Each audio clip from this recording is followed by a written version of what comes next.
तो देखते हैं 19th question. Write the balance chemical equations for the following reaction and identify the type of reaction in each case. तो first part है nitrogen gas is treated with hydrogen gas in the presence of catalyst at 773 K to form ammonia gas. तो nitrogen gas और hydrogen gas को treat किया जाता है किसी catalyst के प्रेजेंस में 773 केल्विन टेम्परेचर पर, तो फॉर्म होती है एमोनिया गैस. तो इसके इक्वेशंस लिखते हैं हम. Nitrogen gas N2, hydrogen gas H2 in the presence of catalyst at 773 Kelvin temperature क्या फॉर्म करता है? Ammonia NH3. ठीक है, एमोनिया गैस. ये तीनों क्या है? गैस है. तो ये कौन सा रिएक्शन हुआ? कॉम्बिनेशन रिएक्शन हुआ. ठीक है, हाइड्रोजन और नाइट्रोजन कंबाइन होकर एमोनिया फॉर्म कर रहे हैं, तो ये हुआ कॉम्बिनेशन रिएक्शन. रिएक्टेंट जो हैं वो दो हैं और प्रोडक्ट जो बन के आया है वो एक कंपाउंड है, तो कॉम्बिनेशन रिएक्शन हुआ. और इसको हम बैलेंस भी करते हैं. यहाँ पर नाइट्रोजन के 2 एटम्स हैं तो यहाँ पे 2 पुट कर दो. यहाँ पे 2 पुट करने पर हाइड्रोजन के 6 हो गए, तो यहाँ पर हम 3 पुट कर देंगे. ठीक है, अब देखते हैं next. Sodium hydroxide solution is treated with acetic acid to form sodium acetate and water. Sodium hydroxide को हम लिखते हैं, ये एक बेस होता है NaOH. सॉल्यूशन है aqueous. Treated with acetic acid. Acetic acid होता है एक एसिड हो गया CH3COOH. ठीक है, ये भी एक्वास है. फॉर्म करते हैं सोडियम एसीटेट. देखो, सोडियम है पॉजिटिव चार्ज, OH है नेगेटिव चार्ज. यहाँ पर CH3COO ये है नेगेटिव चार्ज और H है पॉजिटिव चार्ज. ठीक है, तो सोडियम जाएगा इस नेगेटिव चार्ज के साथ और फॉर्म करेगा CH3COO Na. ठीक है, सोडियम एसीटेट. और ये H इस OH के साथ फॉर्म करेगा H2O वाटर. ठीक है, Na H यहाँ पर कितने हो गए? H यहाँ पे 3 CH3COO ये तो इक्वल है. OH और H H2O फॉर्म कर रहे हैं, यहाँ पे भी नंबर ऑफ एटम्स इक्वल है, तो ये बैलेंस है. ये किस तरह की रिएक्शंस हुई? ये पॉजिटिव चार्ज इस नेगेटिव चार्ज के साथ जाकर एक कंपाउंड बनाता है और ये पॉजिटिव चार्ज इस नेगेटिव चार्ज के साथ जाके कंपाउंड बनाता है, तो ये हुआ डबल डिस्प्लेसमेंट रिएक्शन.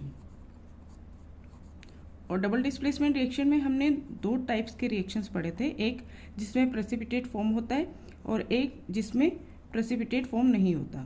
तो वो कौन सा होता है जिसमें प्रेसिपिटेट फॉर्म नहीं होता? वो होता है बेस और एसिड का रिएक्शन. ठीक है, तो ये बेस और एसिड है, ये फॉर्म कर रहे हैं वाटर.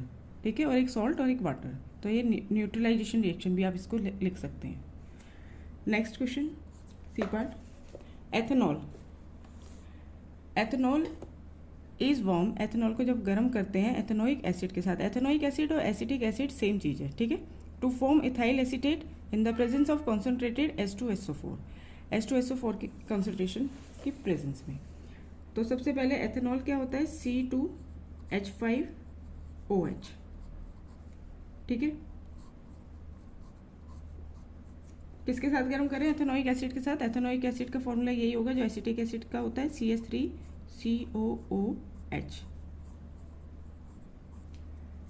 क्या फॉर्म करता है? इन the presence of concentrated H2SO4. Ethyl acetate. अब यहाँ पे देखिए C2H5 ये है पॉजिटिव चार्ज, OH है नेगेटिव चार्ज, CH3COO ये है नेगेटिव चार्ज और H है पॉजिटिव चार्ज.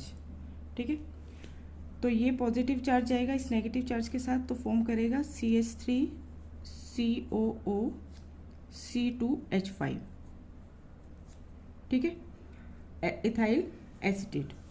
और ये पॉजिटिव चार्ज जाएगा इस नेगेटिव चार्ज के साथ, फॉर्म करेगा H2O. ठीक है, वाटर. तो ये कौन सा रिएक्शन हुआ? ये भी डबल डिस्प्लेसमेंट रिएक्शन है, डबल डिस्प्लेसमेंट रिएक्शन.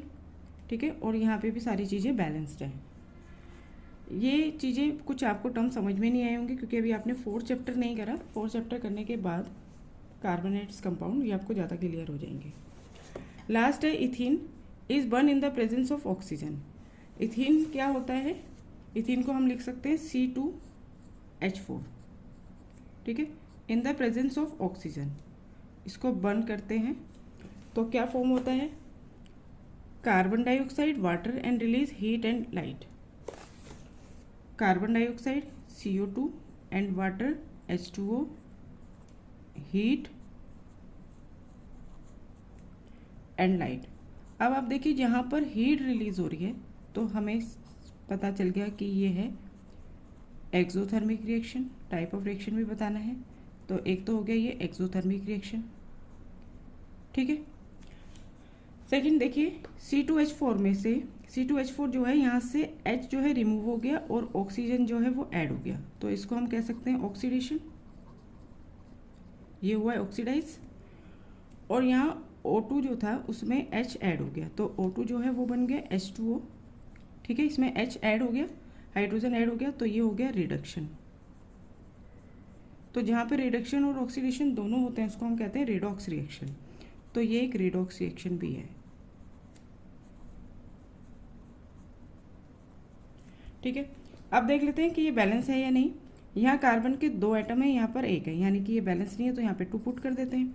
यहाँ पे 2 पुट करने पर कार्बन के 2 हो गए लेकिन ऑक्सीजन के 4 हो गए। ऑक्सीजन के 4 हैं तो यहाँ पर 2 पुट कर देते हैं। सॉरी, यहाँ पर नहीं, ऑक्सीजन के 2 हैं और यहाँ पर हाइड्रोजन के यहाँ पे ऑक्सीजन कार्बन के तो इक्वल हो गए, ठीक है, लेकिन यहाँ हाइड्रोजन के 4 हैं। पहले हाइड्रोजन को देखते हैं, यहाँ हाइड्रोजन के 4 हैं तो यहाँ पर 2 पुट कर देते हैं। यहाँ पुट करने पर हाइड्रोजन के 4 हो गए, यहाँ पे कार्बन के 2 हो गए, इक्वल हो गए। अब ऑक्सीजन को देखते हैं, यहाँ ऑक्सीजन के हो गए 4 और यहाँ पे हो गए 2, तो 4 और 2 6 और यहाँ पे 2, तो यहाँ पे 3 पुट कर दो, ठीक है, तो ऑक्सीजन के भी इक्वल हो गए।